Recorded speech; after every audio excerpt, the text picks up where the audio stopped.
All right, guys. So we talked a little bit about our essay for this unit, our literary analysis unit, and what we are going to be talking about for the next 30-ish minutes or so um, is one of the most important skills that you can take from English 111. And this is something that is going to be expected of you in every single class that you take and in every single paper that you write from here on out. And that is the art of using the text.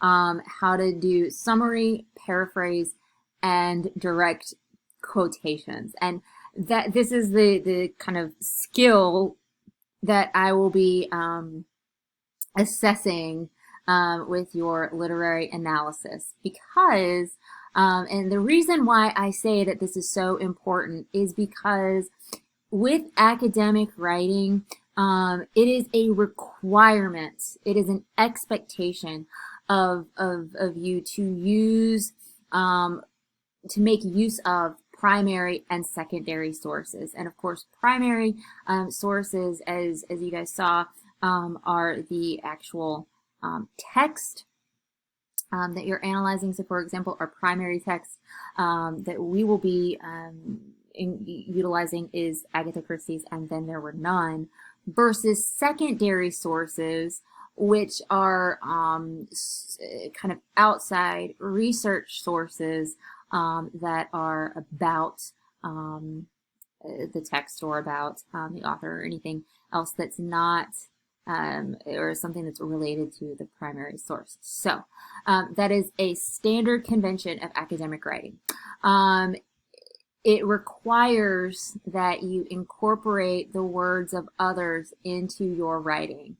And we do that through there's three different ways that you can approach it. One you guys are pretty familiar with, the summary, paraphrase, and direct quotation. So to kind of briefly review, a summary is something that shortens the length from the original. You guys wrote a summary of #ShameOnYou by Kathleen Fitzpatrick. And in, I mean, you really kind of boiled down that 3-page essay into 1 to 2 sentences.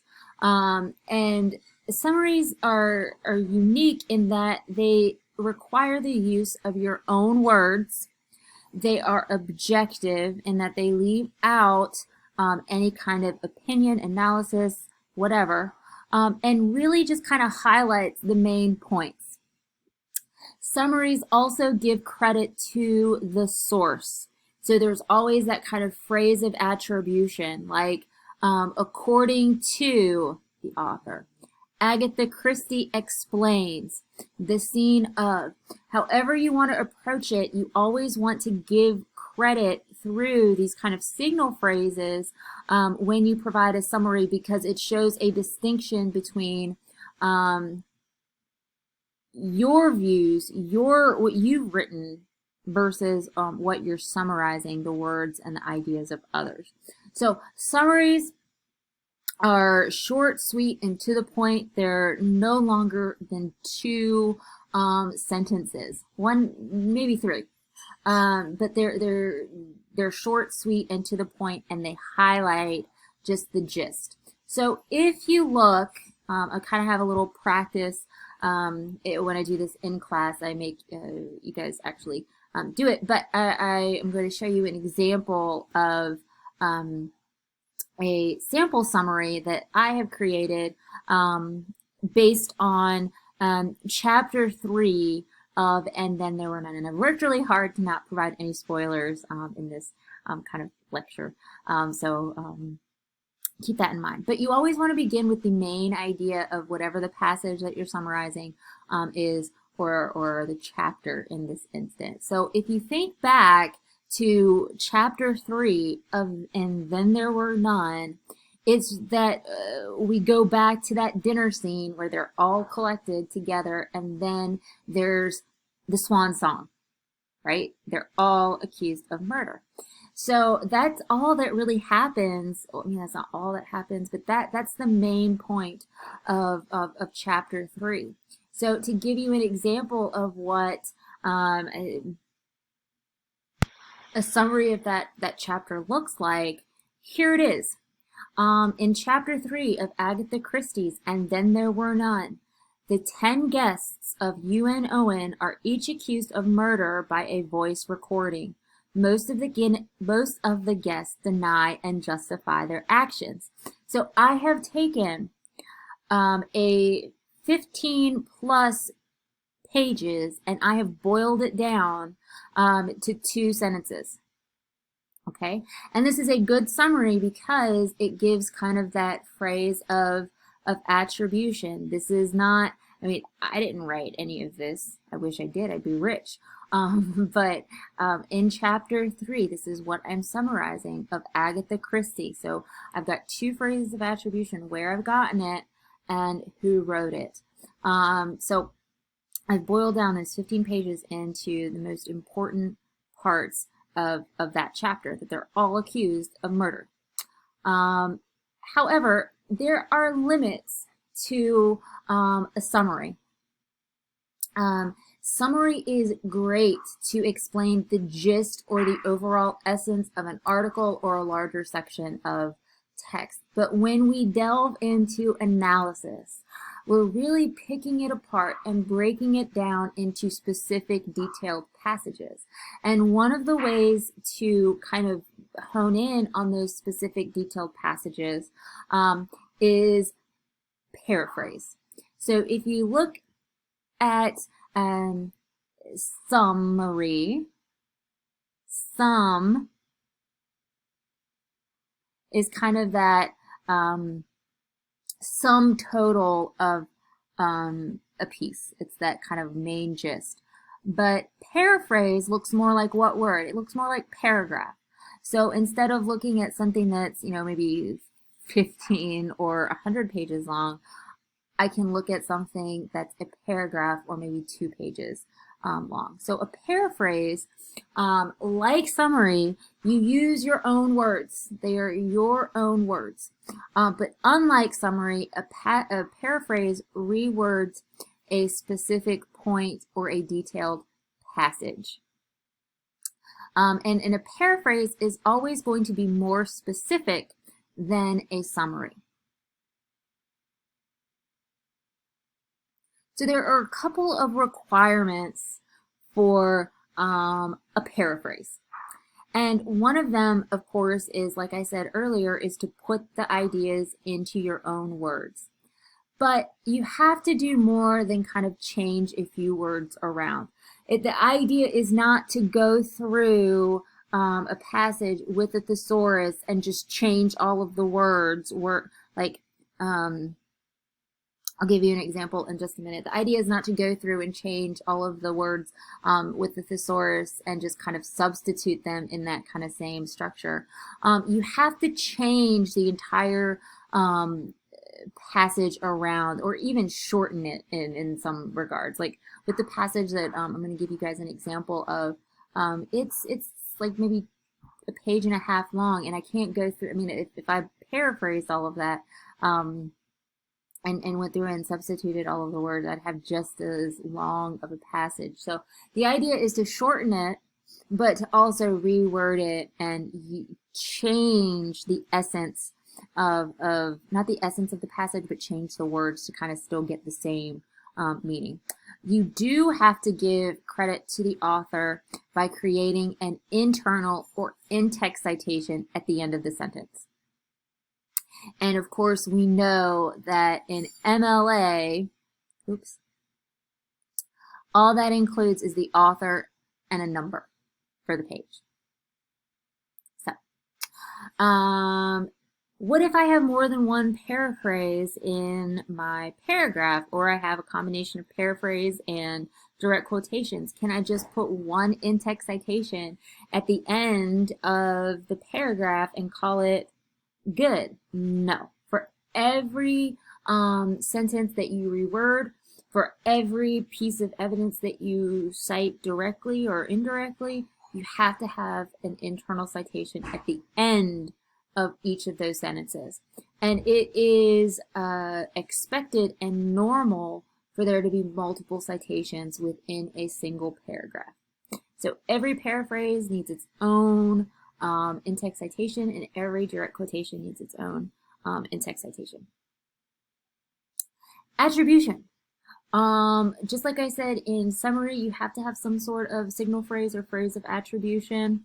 You also have to have that same phrase of attribution or giving credit when you do paraphrases as well. Like those are normal and expected, because what they do, these kind of attributed phrases like Christy describes, the character Wargrave explains, Vera imagines that, it really helps indicate that you are talking about the text versus providing your own interpretation or your own analysis.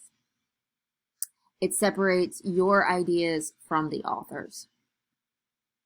Okay, so for example, my paraphrase, I'm going to ask you guys to look at part 5 of chapter 14. It is the end of your required chapters for this week. And look at the section that begins. I haven't given a page number because I think that each of us is reading from a different text or a different version of the text, which is absolutely fine. So please look at part 5 of chapter 14 and the section that begins with ex-Inspector Bloor and ends with outside his bedroom door. And for the sake of ease and kind of so we're all literally on the same page, I'm going to read it. Feel free to skip through my reading of it. But it's important that we kind of know what's going on, because otherwise we won't kind of get the gist of the paragraph. So I'm going to shut up and I'm going to read. So, ex-Inspector Bloor sat on the side of his bed. His small eyes, red-rimmed and bloodshot, were alert in the solid mass of his face. He was like a wild boar waiting to charge. He felt no inclination to sleep. The menace was coming very near now. 6 out of 10. For all his sagacity, for all his caution and astuteness, the old judge had gone the way of the rest. Bloor snorted with a kind of savage satisfaction. What was the old geezer had said? We must be very careful. Self-righteous, smuggled hypocrite, sitting up in court, feeling like God Almighty. He got his all right. No more being careful for him. And now there were 4 of them, the girl, Lombard, Armstrong, and himself. Very soon another one of them would go, but it wouldn't be William Henry Bloor. He'd see to that. But the revolver. What about the revolver? That was the disturbing factor, the revolver. Bloor sat on his bed with his brow furrowed, his little eyes creased and puckered while he pondered the problem of the revolver. In the silence he could hear the clock strike downstairs. Midnight. He relaxed a little now, even went so far as to lie down on his bed, but he did not undress. He lay there thinking, going over the whole business from the beginning, methodically, painstakingly, as he had been wont to do in his police officer days. There was thoroughness that paid in the end. The candle was burning down. Looking to see if the matches were within easy reach of his hand, he blew it out. Strangely enough, he found the darkness disquieting. It was as though 1,000 age-old fears woke and struggled for supremacy in his brain. Faces floated in the air. The judge's face frowned with that mockery of gray wool, the cold, dead face of Mrs. Rogers, and the convulsed purple face of Anthony Marston. Another face, pale, spectacled, with a small straw-colored mustache. A face that he had seen some time or other, but when? Not on the island. No, much longer ago than that. Funny that he couldn't put a name to it. Silly sort of face, really. Fellow looked a bit of a mug. Of course, it came to him, with real shock. Landor. Odd to think he'd completely forgotten what Landor looked like. Only yesterday he'd been trying to recall the fellow's face and hadn't been able to.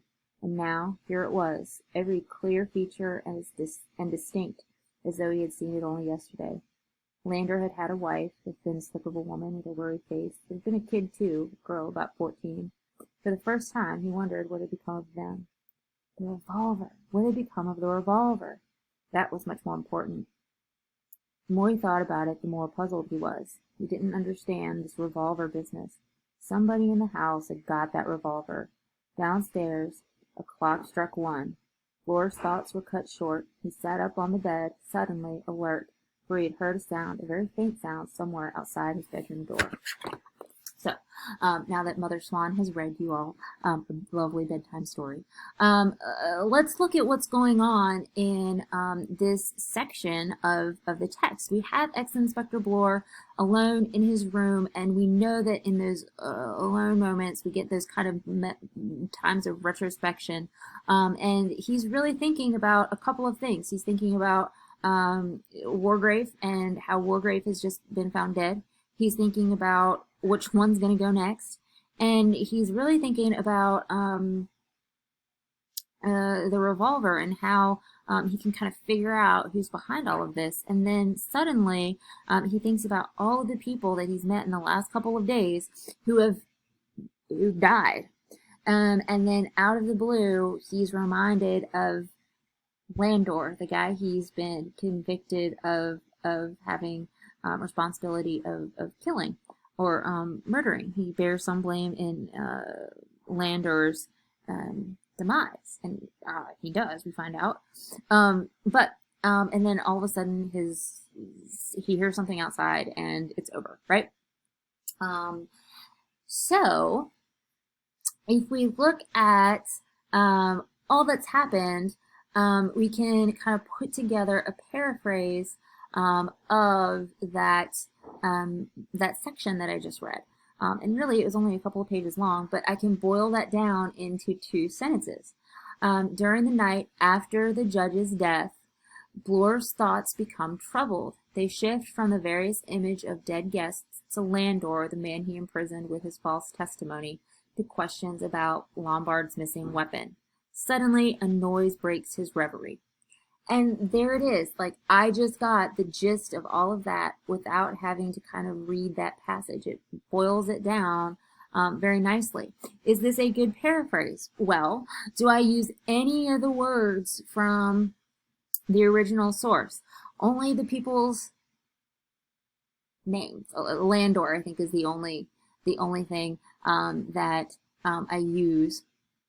But I don't use the word revolver. I don't use any of the real kind of words that are in that passage. So it's unique to me. It's my own words, and it gets the essence of that section entirely. It's also a good paraphrase because I have my phrases of attribution where I have during the night after the judge's death, that kind of sets the tone and the scene of what I'm talking about. I have Bloor's thoughts and how they kind of shift. So I have all of these phrases of attribution to kind of give my reader an indication of which section I'm talking about and where I found this. Plus, I have my in-text citation. And notice that my in-text citation has my period here at the end of the sentence. It's not here, it's here. It's the end of the closed quotation. So there are, I'm going to stop in just a second, I promise. There are, just as there are limits to summary, there are limits to paraphrase, because there are times where we very sparingly want to include the voice of the writer, where we want to use really specific and detailed phrasing from the text, because it loses something if we kind of put it in our own words. And to do that, we use direct quotations. And I'm going to stop here and I'm going to pick up with direct quotations and how to do quote integration. So stay tuned.